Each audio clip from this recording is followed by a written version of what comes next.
स्वयंपाकात स्वादाची जान, डीएम मसाले तुमच्या घराची शान. छत्रपती शासन महिला गृह उद्योग कबनूर इचलकरंजी घेऊन येत आहेत अस्सल परंपरेची मराठमोळी चव म्हणजेच डीएम मसाले. मटन मसाला, चिकन मसाला, धणे पावडर, गरम मसाला, बिर्याणी मसाला, तिखट, चवदार मसाले आणि चटणी म्हणजेच डीएम मसाले. तर आजच आपल्या जेवणाची रंगत वाढवण्यासाठी केमिकल विरहित डीएम मसाले, गृहिणींच्या मनातले मसाले आणि चटणी अवश्य वापरा. डीएम मसाले महिला बचत गटाद्वारे करणारे स्वच्छ माफक दरामध्ये म्हणजेच डीएम मसाले. संपर्क दिव्याताई मगदूम, मोबाईल 91 30 80 22 55.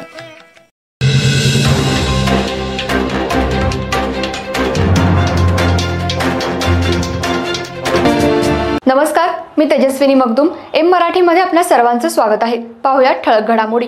इचलकरंजी महानगरपालिका निवडणुकीसाठी करण्यात येणारी प्रभाग रचना पारदर्शकपणे तसंच कोणत्याही राजकीय दबावाला बळी न पडता करण्यात यावी अशा मागणीचे निवेदन आज महाविकास आघाडीच्या वतीनं महापालिका आयुक्त पल्लवी पाटील यांना देण्यात आलं. महाराष्ट्रातील स्थानिक स्वराज्य संस्थांच्या निवडणुकीसाठी प्रभाग रचना करण्याचे आदेश सुप्रीम कोर्टाच्या आदेशाप्रमाणे देण्यात आले आहेत. त्यानुसार शासनाच्या आदेशाप्रमाणे होणारी प्रभाग रचना ही कोणत्याही राजकीय दबावाखाली आणि लोकप्रतिनिधींच्या सूचनेनुसार करण्यात येऊ नये या मागणीचं निवेदन आज इचलकरंजी महानगरपालिका आयुक्त पल्लवी पाटील यांना महाविकास आघाडीच्या वतीनं देण्यात आलं. यावेळी महाराष्ट्र विधानसभेच्या निवडणुकीत झालेल्या एकूणच घोळावर लोकसभेचे विरोधी पक्षनेते राहुलजी गांधी यांनी अनेक प्रश्न उपस्थित केलेले आहेत. त्याचं कोणतंही उत्तर निवडणूक आयोगानं अद्यापही दिलेलं नाही. तोच प्रकार स्थानिक स्वराज्य संस्थांच्या निवडणुकीमध्ये होऊ नये असं अपेक्षित आहे. महाराष्ट्र शासनाच्या दिलेल्या निर्देशांमध्येही या बाबीचा उल्लेख करण्यात आलाय. यास्तव प्रभाग रचना करण्याची मार्गदर्शक तत्व जाहीर करण्यात आलेली आहेत. अयोग्य प्रकारे प्रभाग रचना केली गेल्यानं अनेक रीट याचिका यापूर्वी उच्च न्यायालयात दाखल झाल्या असल्याचं देखील या निवेदनात म्हटलंय. दरम्यान यावेळी महापालिका निवडणुकीसाठी करण्यात येणारी प्रभाग रचना पारदर्शकपणे तसंच कोणत्याही राजकीय दबावाला बळी न पडता करण्यात यावी आणि तशा सूचना आपण निर्देशाप्रमाणे नियुक्त केलेल्या अधिकाऱ्यांना द्याव्यात असं मत काँग्रेसचे नेते शशांक बावस्कर यांनी व्यक्त केलं. त्याचबरोबर शहरातील कचरा घरोघरी जाऊन उचलण्याचा ठेका मक्तेदार कंपनीला देण्यात आला असून संबंधित मक्तेदार कर्मचाऱ्यांवर अन्याय करत आहेत. त्यामुळे या कर्मचाऱ्यांनी 3 दिवसांपासून महापालिकेच्या दारात उपोषणाला बसले आहेत आणि आजपासून काम बंद केलं आहे. नियमित कचरा उठाव न झाल्यानं शहराचं आरोग्य धोक्यात येऊ शकतं. त्यामुळे महापालिकेकडून करण्यात आलेल्या कराराची अंमलबजावणी करण्यात यावी असा मुद्दा देखील सागर चाळके यांनी उपस्थित करत आरोग्य अधिकारी सुनील दत्त संगेवार यांना निवेदन दिलं. यावेळी सागर चाळके, शशांक बावस्कर, प्रकाश मोरबाळे, उदयसिंह पाटील, सयाजी चव्हाण, वसंत कोरवी, हेमंत वणकुद्रे यांसह महाविकास आघाडीचे पदाधिकारी उपस्थित होते.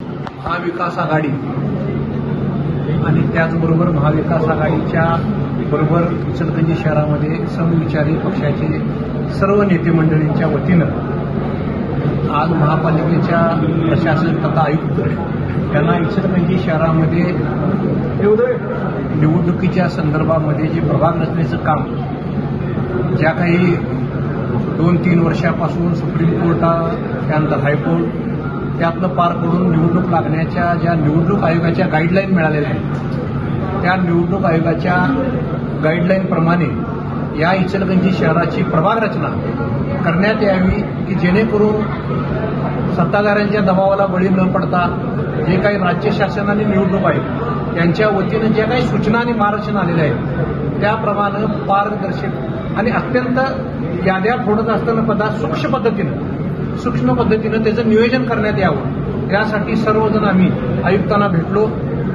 आयुक्तांच्या एकूण चर्चेअंती आमच्या लक्षात आलं की आयुक्त सुद्धा या कामामध्ये अत्यंत जागरूकतेने त्याने आम्हाला सांगितलं की मी प्रत्येक इचलकरंजी शहराच्या ज्या काही वार्ड आहेत की जिथून कुठं ज्या शासनाच्या गाईडलाईन आलेल्या आहेत त्या प्रत्येक ठिकाणी मी स्वतः जाऊन आलेले आहे आणि त्यामुळं त्या पद्धतीनं जर काम झालं तर इचलकरंजी शहराची निवडणूक येणारी आणि वार्ड रचना आणि त्यानंतर येणारी निवडणूक अत्यंत चांगल्या पद्धतीनं पार पडून एक लोकशाहीला चांगला मेसेज देण्याकरता ही निवडणूक पार पडत असं आमचं मत पडलेलं आहे. त्याचबरोबर इचलकरंजी शहरामध्ये गेले 3 दिवसापासून इचलकरंजी शहराच्या घंटागाडी काम बंद आंदोलनाच्या पार्श्वभूमीवर त्यांना आयुक्तांना आम्ही सांगितलं की इचलकरंजी शहरात आज 3 दिवस झाले की त्या ठिकाणी घंटागाडीचा कचरा कलेक्ट करायला काम बंद आंदोलन दारामध्ये चालू केलं आहे. आपण तातडीने यावर काय उपाययोजना करणार आहे? तर आज त्यांनी जे काही टेंडर ज्यांना दिलेले आहेत त्या टेंडरधारकाची आज बैठक लावून आजच्या आज त्या शहराचा प्रश्न